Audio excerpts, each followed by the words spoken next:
Hello! Magandang hapon sa inyong lahat, mga kababayan ko. Magandang hapon. So, tuloy tayo sa pares serye natin.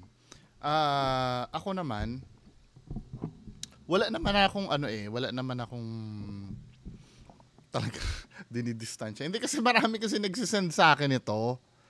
Simula nung kinontent ko si Diwata, marami nagsisend sa akin ng parang inaabangan nyo rin yung, yung pares serye. O may nagsuggest nga pala daw sa akin, mag-political content daw ako at yung sa West Philippine Sea. Ayoko pong pumasok sa ganun kasi yung mga paniniwala tungkol sa politics ay same ng sa religion. May sariling paniniwala ako dyan kasi minsan magsasabi ako dito, no? Kasi parang ang lalabas nun, yung sasabihin ko yung dapat yung isipin pagdating sa religion or sa politics. Hindi ko pwede kasing pakialaman yun. Para sa akin ha. Pero may mga gumagawa ng vlog nun eh. 'Di ba? Kasi ah unang-una wala din naman akong alam sa sasabihin doon. Halimbawa, halimbawa si Bongbong Marcos may ginawang ganyan. Sasabihin ko mali. Hindi ko naman alam kung paano siya naging mali. Narinig ko rin lang sa iba na mali yung ginawa niya, 'di ba? Although na kahit papaano may alam din naman ako pero hindi ako hindi hindi ako tama pagdating sa politics tsaka religion 'Di ba? Mas gusto ko kasi na yung mga madali lang i-digest na ano. Pero hayaan nyo, no, baka dumating din yung time na maopinyonan ko rin, pero hindi muna sa ngayon. Kasi hindi pa ako confident magsalita tungkol sa politics 'Di ba? Mamaya may masabi ako na hindi pala. Kasi pagdating sa politics kasi, marami kasing fake news dyan. Minsan yung ire-report mo, sinabi lang pala nung kaaway or inimbento nung ano, 'di ba? Mahirap makuryente niyan pagdating sa politics. Pero hayaan nyo, darating ang time, no? Darating ang time. Sige. So balik muna tayo dito sa pares serye. 'Di ba last time na napakinggan natin yung sinasabi ni Diwata, no, yung kaya minsan hindi niya daw napapagbigyan yung iba ay ano daw gusto niya daw asikasuhin muna yung negosyo niya, yun daw ang priority niya, yung negosyo niya.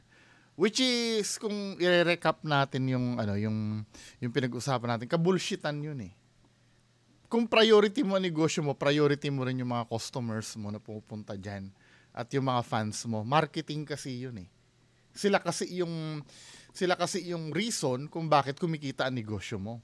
Kahit pa sabihin mong hindi naman pinunta ang pares mo doon, ang pinunta ay ikaw, marketing mo pa rin yun. Kasama pa rin sa negosyo mo yun. Hindi mo pwedeng sabihin yun, men, na mas uunahin ko yung yan na yung mga customer mo, 'di ba? Kasi 'di ba sabi niya, titingnan ko lang yung mga tao ko kung yun ba ay nangungupit na or nasa pwesto pa ba. Kaya nga dapat sinasabi ko mag-hire ka ng manager. 'Di ba? Mag-hire ka ng manager. Kasi part ng business mo 'yan Yung attraction sana. Ikaw kasi yung main reason kaya pumupunta yan diyan. Ikaw mismo, ikaw Diwata. Ikaw na yung marketing ng ano mo ng business mo men 'di ba? Kaya it doesn't make sense na sabihin mo na ang priority ko negosyo mo. Kaya nga nabubuhay yung negosyo mo dahil sa mga tao na yan. Kay vlogger lang yan or kasi kasama sa nagpo-promote sa'yo yan 'Di ba, men? Anyway, isa sa mga nasabi ni Diwata doon, yun nga priority niya daw yung negosyo niya. Bigyan mo na daw siya ng time kasi hindi na daw siya makapagtrabaho. 'Di ba? Yun ang sinasabi niya. Di mo na magpatrabaho kaya yung mga pa-picture ng picture, 'di ba? Kasi ako po ay may din. Pero tingnan mo naman ito, men. Mag-start tayo dito sa isang video na to, no? Yung meron pang may KKK dito. Ano ba to? Bakit daw bigla sumakit ang ulo? Ganda na pumahan mo kayo doon. Wait lang. Sakit ng ulo ko. Ano yung comment dito?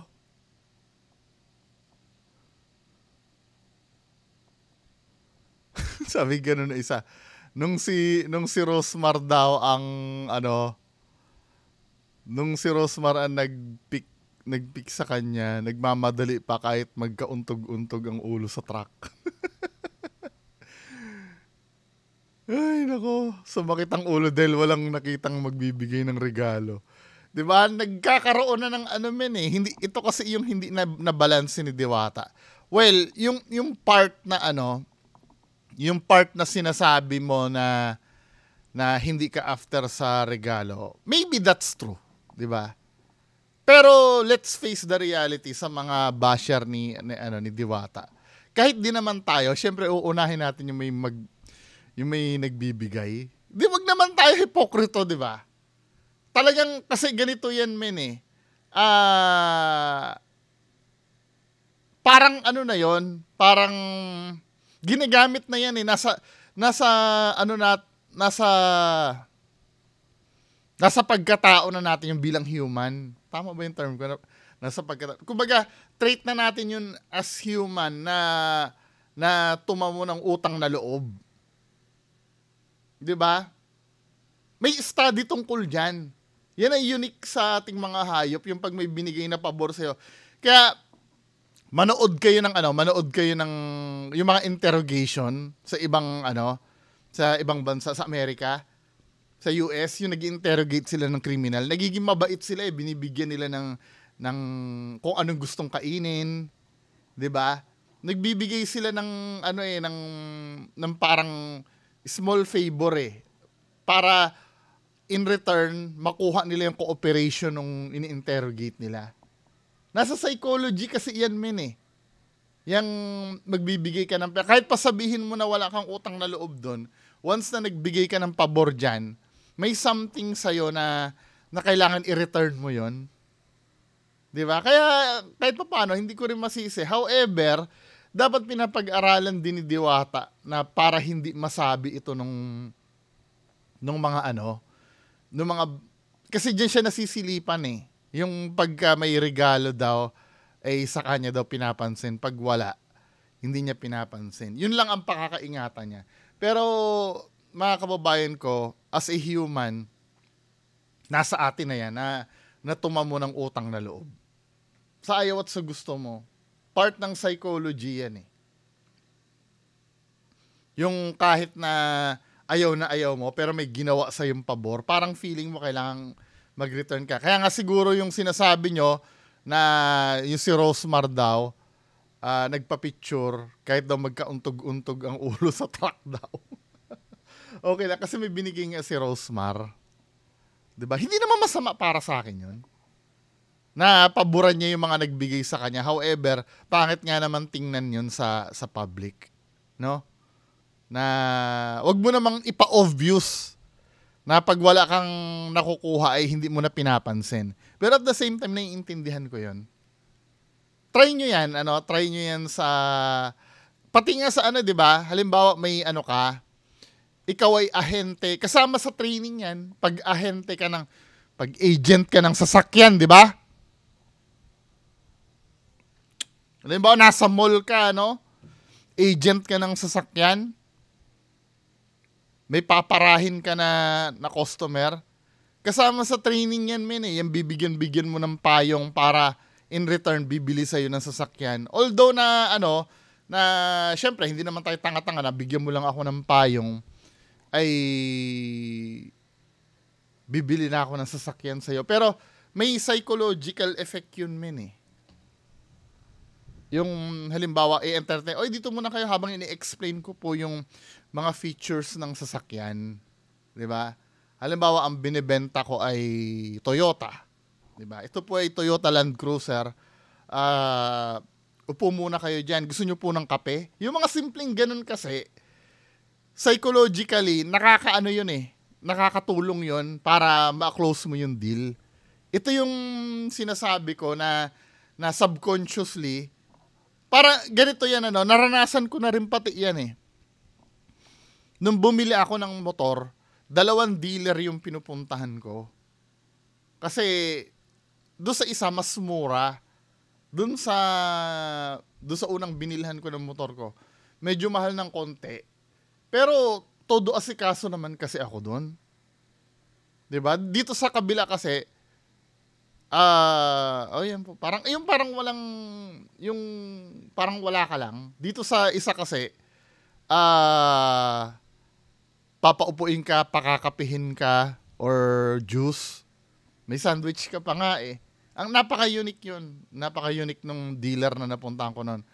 Ngayon, nung magde-decide na ako, kahit dun sa kabila, mas mura ang bigay, tapos nandun pa yung kulay na gusto ko, mas pipiliin ko dito sa kabila kasi nga, psychologically, pag nagkaroon ng problema yung unit na binili ko, mukhang aasikasuhin ako dito eh. 'Di ba? Dito sa nagigets yung ibig ko sabihin, mga kababayan ko. Kaya hindi ko rin masisi si Diwata na pag yung may mga binibigay sa kanya, yun ang mas pinaprioritize niya. Taga nyo sa bato, pag sa inyo nangyari yan, gagawin nyo rin yan. Hindi naman sa hindi sa dahil pinagtatanggol ko sa Diwata. Itaga nyo talaga sa bato, pag sa inyo nangyari yan, na may binigay sa inyong pabor, 'di ba? Parang mas yun ang ipaprioritize nyo. Kaya nga lang, dito tayo nagkakaroon ng problema. As a celebrity, yan dapat ang pag-aralan mo na hindi ma-feel ng mga tao na nilalampas-lampasan mo lang sila. Yung tinatamad ka sa kanila. Dapat yun ang hindi mo na-feel ng mga fans mo. Hindi dapat na-feel ng mga fans mo yun eh. 'Di ba? Kaya dapat may nag-a-advise kay Diwata na gano'n. Na pagiging totoo lang naman yan eh. Yung pag wala ka mahihita, hindi mo papansinin. Diba? Kaya lang, syempre, ang pagiging celebrity ay art din yan. Kaya nga may tinatawag tayong showbiz attitude eh.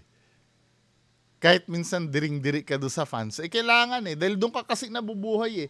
Yun ang hindi kasi nare-realize si Diwata. Akala niya kasi, nabubuhay siya dahil magaling siyang negosyante. Hindi. Kailangan mo pa rin ng tao, men. Kahit na anong galing mo dyan, kung bastos ka naman sa mga tinuturing mong customer or yung mga dapat tatangkilik sa mo, mag-feel ka rin. 'Di ba? Wala sa yan, wala sa kung anong galing or men, 'di ba? Pero balita ko tumutumal na daw. Tingnan nga natin, men. Di ba?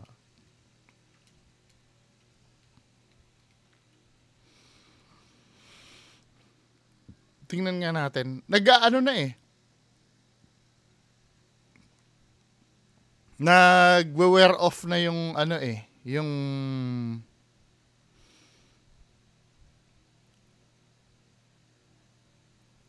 nagwe-wear off na yung sikat nung kasi may mga nagpicture ng wala nang masyadong pila, pero I don't know baka nagkataon lang siguro kabubukas lang or maagang maaga na wala talagang pila, 'di ba men?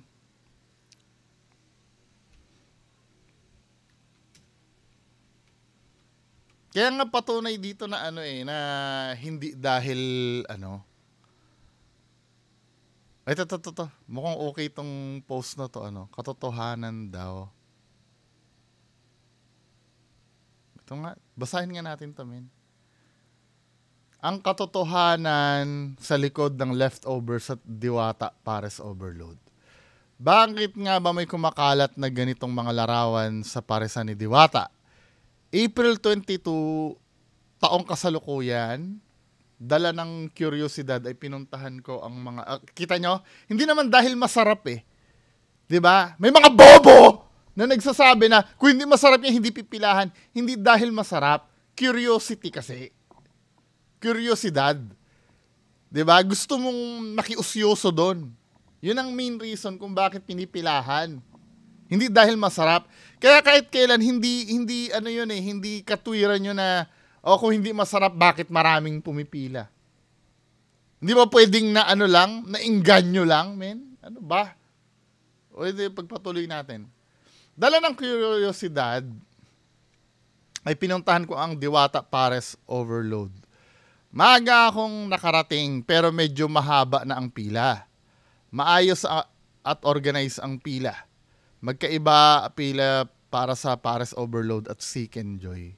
Pero masarap daw yung Seek and Joy, no? Marami akong napapanood na talagang masarap daw. Pagkakuha ko ng Pares, di ako agad nakakain dahil punuan na. May mga mesa na may upuan at may mga mesa din na tayuan. Swerte mo kung mauna ka para makaupo ka at relax habang humihigop ng sabaw. Fast forward, unang subo ko ng sabaw, maalat. Kaya naghahanap ako ng panimpla. May 3 klaseng panimpla sa mga lamesa. May chili oil, garlic at dahon ng sibuyas. Ako matagal nang kumakain ng Pares kaya alam ko kung ano ang kulang sa panimpla. Kalamansi. Sa mga mahilig sa Pares, kaya kayo ba saan kayo nakakita ng paresan na walang kalamansi? Hindi naman pwedeng naubusan dahil una, wala namang lagayan na walang laman. Pangalawa, maaga pa para maubusan. In short, wala talagang kalamansi. Pinilit kong ubusin sana para mabawi ko man lang yung 100 pesos ko. Kaso hindi talaga kaya yung alat. May nagsasabi, matabang naman daw. Siguro isa sa problem consistency nung pagkain. Minsan maalat, minsan walang lasa. Kaya dapat may nagko-control niyan bago i-serve kung yung standard ba ng lasa At isa pa, bakit makikita nyo sa larawan napakaraming tirang kanin? Ang totoo niyan, parang styro yung kanin. Sorry, pero yan ang totoo. May mga nagsasabi na sana inuwi na lang daw yung mga tira ng mga customer. Kung ikaw nga di ka nasarapan, gaganahan ka pang iuwi. Sana maalarma naman si Madam Diwata sa mga ganitong larawan na kumakalat sa SOCMED. Para sa akin, hindi ito paninira. Yes! Tama! Kundi pamumuna. Pamumuna na sana ma-action na ni Diwata. At pinakahuli, tubig. May lagayan pero ubos din. Sa mga tao ni Diwata, sana maging alerto din kayo kung ano ba ang wala na sana nire-refill nyo. Ang lahat kasi nagsasabi ng totoo. Lalo na yung mga celebrity.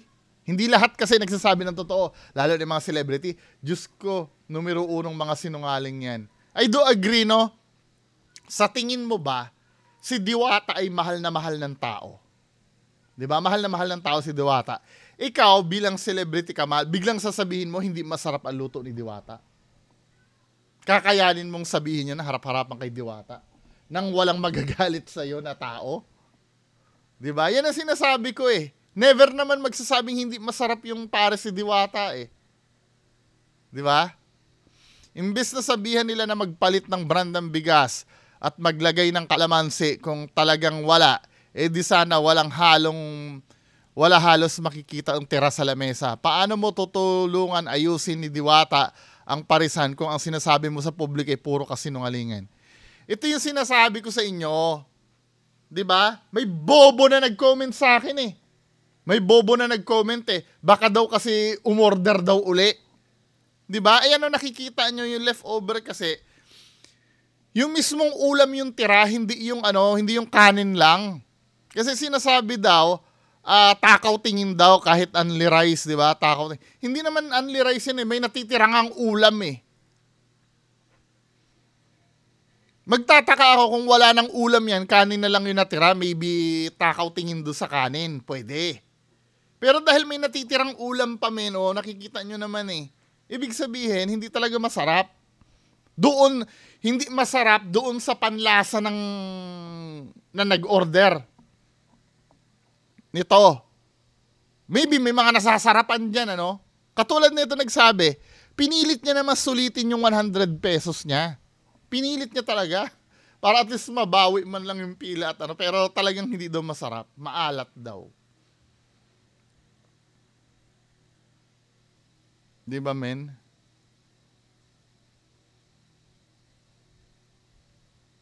May hapon na, may hapon. Pila, pila kayo, pila. Ate, wala na kayo sa linya. Kawawa yun na sa linya na kayo. Pila! Ano yung pinapamigay na yon? Kami na kami. May sigaw. Patay na yung ID nyo! Ano yung pinapamigay na yon? Yakol na lang. Saglit, kumukuha pa. Hinto muna, hinto. Wala na. Wala na. Ano ba, sigarilyo ba yon? O ano ba yon? Kaya so, napakahaba ng pila.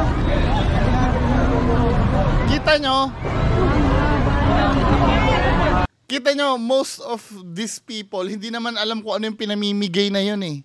At kung makakapagpabago ng buhay nila. Pero dahil maraming pumipila, makikipila ka na rin.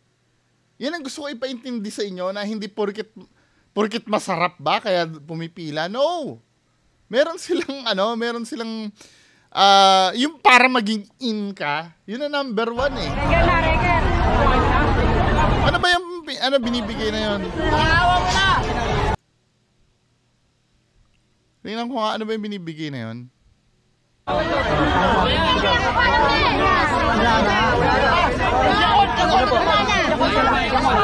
Ano ba yun? Yakol na lang. Saglit, kumukuha pa. Hinto muna, hinto. Ano ba yun? Ano yun?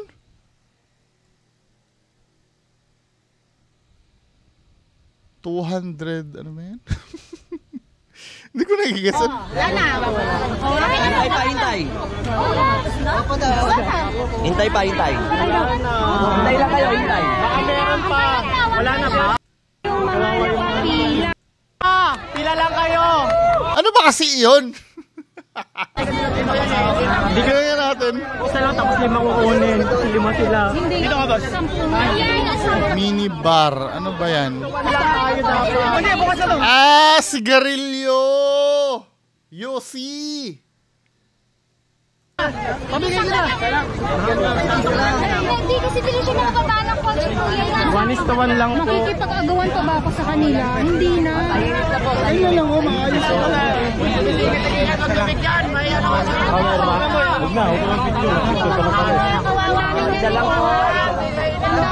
Biro mo dahil sa Yossi, ibig sabihin masarap yung Yossi kaya pinipilahan. Huwag matigas ang ulo ah. Curiosity kasi yan. Anyway, ano pa ba ibang video meron dito?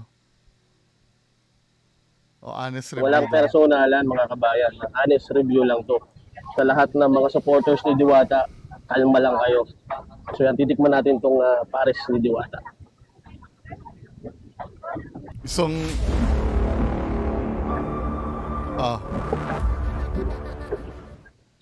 So yun, ulitin ko. Kung masailan at maarte ka, huwag ka na pumunta rito. So yun ang mga bayan at nandito tayo ngayon sa Diwata Pares. Sip-sip din to eh. Walang pila sa umaga. Pares Overload. Thank you. So, bibigyan kayo ng stop para bigyan tayo dito ng Diwata Pares Overload. Ayos mo na oh. Ayan. Katapos ko nga makuha itong mga laman at dadaanan pa natin dito yung soft drinks. Dito muna nga rin iiwan yung stop para malaman nila na nabigyan ka na ng soft drinks. Ito yung 7-Up. Ito yung Unli Sabaw. Mamaya na lang ulit. Tapos ito yung Unli Rice. Babalik na lang tayo kung kailangan natin mag-Unli Rice. Dito tayo. At ito na yung Pares Overload. So, Unli Sabaw, Unli Rice. Dito nasa lamesa lang, kukuha ka na lang ng fork tsaka spoon kung gusto nyo.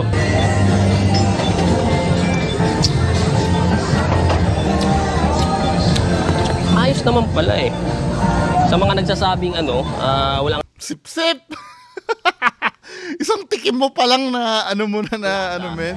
baka hindi pa kayo talaga nagsipilyo. Yan, masarap. Subukan natin yung karne. Crispy. Sa bagay, pwede namang masarap yun na punta sa kanya. 'Di ba? Pero ayon dun sa unang to be fair naman dito, malay mo masarap naman talaga yun na punta sa kanya.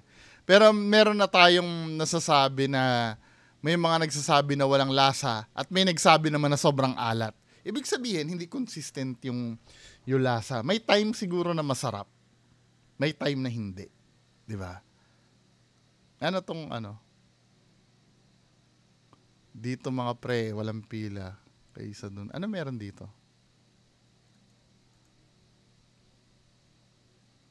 Ang sarap-sarap.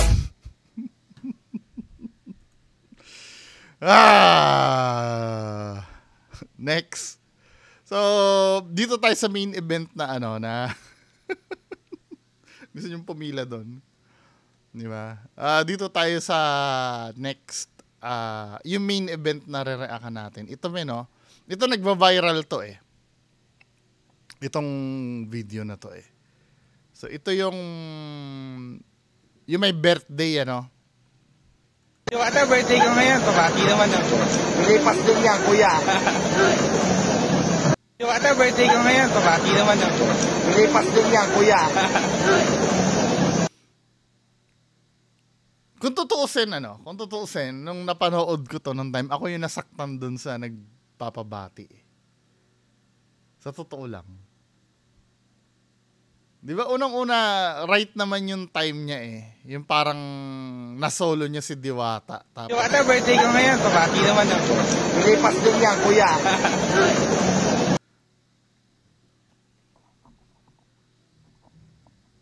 Hindi naman pabiro yun, di ba? I mean, 'di ba, balikan natin yung sinabi ni Diwata na hindi kasi pagod ako, ganyan, man. May time ka na mas mahaba pa yata yung sinabi mo na lilipas din yan, kuya, kaysa happy birthday. Sa ganun Nakapagsalita ka naman Bakit hindi mo nalang ibinigay yung gusto ng tao? Hindi, 'di ba? Nandun na yung moment tinan mo. Diwata, birthday ko ngayon. Pabati naman ako. Diba? Ano yung happy birthday? Tapos. Bakit kailangan gumawa mo ng ganyan? Lipas din yan, kuya. Maybe hindi naman siguro big deal to, Pero as a fan na syempre nag-expect itong si kuya na ipagmalaki niya na, oy, nabati ako ni Diwata, 'di ba? Tapos yun yung nakuha, di ba, men? Ano ba? Tapos ito pa, hindi ko pa matake, ito pa yung comment ng iba. Sabing gano'n, magkaka 4.6 million views ba siya kung hindi siya ginanyan ni Diwata?